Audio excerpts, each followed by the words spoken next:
안녕하세요, 에프킬라입니다. 오늘은 삼국지 야매로 썰을 푸는 시간을 또 갖도록 하겠습니다. 오늘 할 것은 십상시의 난과 동탁에 대한 이야기를 하려고 합니다. 먼저 십상시를 분석을 하려면 후한을 환관 그리고 외척 이렇게 두 세력의 갈등에 대해서 알아봐야 되는데, 환관이라는 것은 쉽게 얘기하자면 내시입니다. 내시라는 게 어떻게 형성되고 이런 거를 떠나서, 환관은 황제를 최측근에서 모시는 사람들이고 갖가지 허드렛 일을 하고 심부름을 하는, 원래는 그런 자리였어요. 그런데 환관이 갑자기 득세를 하게 된 것은 외척의 존재에 의한 반작용입니다. 외척은 어떤 거냐면은 황제의 어머니, 그쪽 친척들이에요. 황제의 어머니가 있으면은 그 친척들도 당연히 있겠죠. 그 어머니가 천의 고아가 아닌 이상. 그런데 그 친척들이 한 자리씩 하면서 황제를 보좌하기 시작하는데, 이 도가 지나치게 되면 보좌가 아니고 황제를 그냥 등에 업고 못할 짓이 없게 되는 수가 있는 거예요. 그런데 황제가 어릴 때에는 엄마 친척들이니까 외삼촌 잘 하겠지 이렇게 하다가 좀 나이 좀 먹고 보니까 이건 너무 심한데, 이제 내가 좀 알아서 해야 되겠는데 이렇게 생각을 하면은 혼자서 어떻게 할 수가 없잖아. 그런데 옆에 있는 환관들이 폐하, 저희가 폐하의 뜻을 받아 모시도록 하겠습니다 하면은 황제는 그래, 너희들을 이용해서 내가 좀 세력을, 황제권을 행사를 해야 되겠다.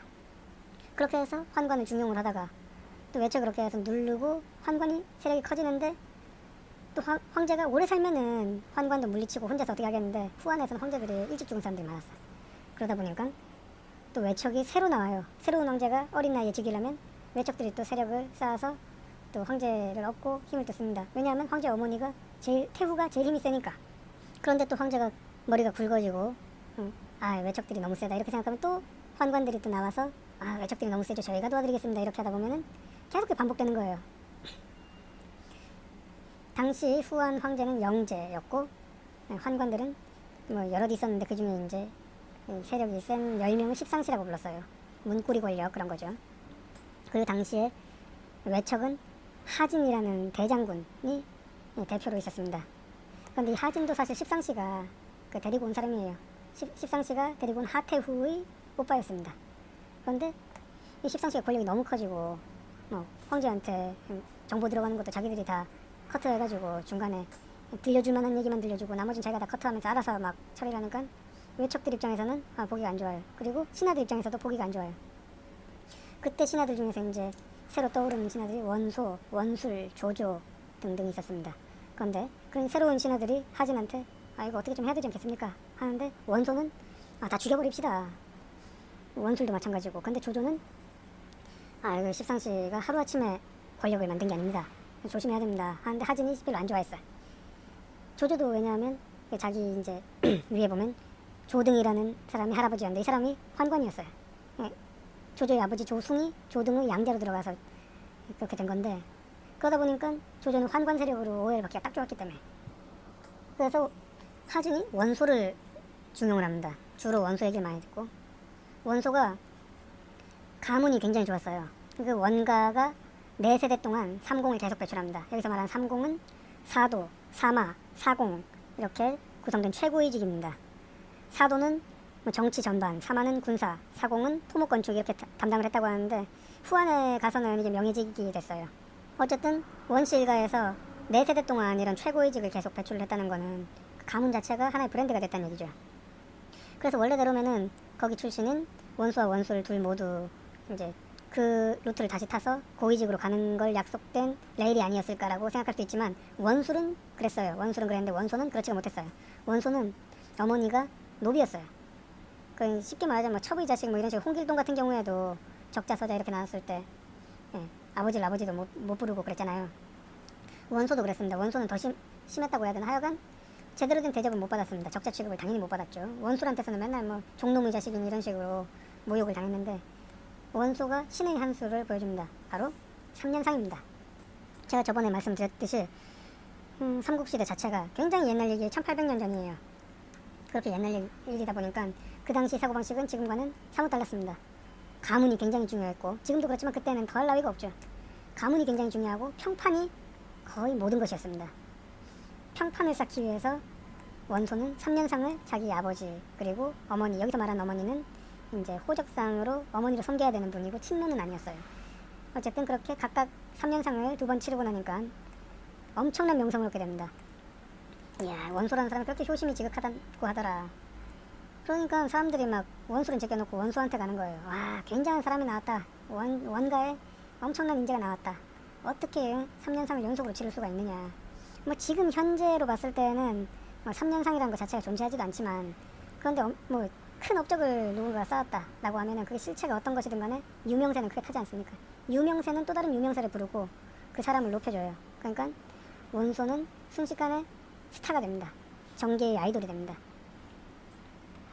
그런데 그런 사람이 멍청한 것도 아니고 하는 말들이 나름대로 일리도 있고 영리한 것 같고 이러니까 하진 입장에서는 원소를 중하게 씁니다.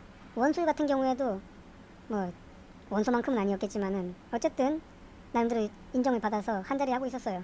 당연히 하진 밑에서도 중하게 쓰이곤 있었는데 주로 원소 얘기를 많이 들었습니다. 사람들도 그 3년상 건 때문에 원소를 계속 칭찬하니까 원술이 좀 사이드로 밀렸어요. 원소를 더 싫어할 수밖에 없죠. 사람들이 적장자인 너는 원소만큼 못하냐 뭐 이런 소리를 했을 수도 있고 안 했을 수도 있지만 안 하더라도 원술 본인은 신경이 쓰이거든요. 자, 일단 원소와 원술 얘기는 다음에 또 하도록 하고, 일단은 십상시와 하진이 어떻게 움직이는지를 봐야 됩니다. 원소는 하진한테 대장군님께서 직접 손을 쓰시기에는 좀 모양새가 안 날 수 있겠네요. 그러면 이 천하 각지에 있는 영웅들을 모아서 이 영웅들에게 십상시를 죽이라고 합시다. 우리는 손을 더럽히지 않고 십상시는 어쨌든 없애고, 뭐 각지 영웅들은 십상시를 토벌하는 그 명예와 더불어서 다시 자기 영지로 돌아갈 테니까요. 제후들을 이용해서 해치웁시다. 하진이 듣고 있다 보니까 이거 좋다, 부담이 없다. 그렇게 해서 실행을 하려고 하는데 조조는 아이고 걔네들이 잘도 돌아가겠습니다. 자기들 공을 앞세워서 자기들 병력을 앞세워서 여기서 뭐라도 하려고 하겠지. 하지만 하진은 자신이 있었어요. 왜냐하면 자기가 대장군이고 중앙군이 자기한테 있으니까 어떻게든 되겠지라고 생각을 했지.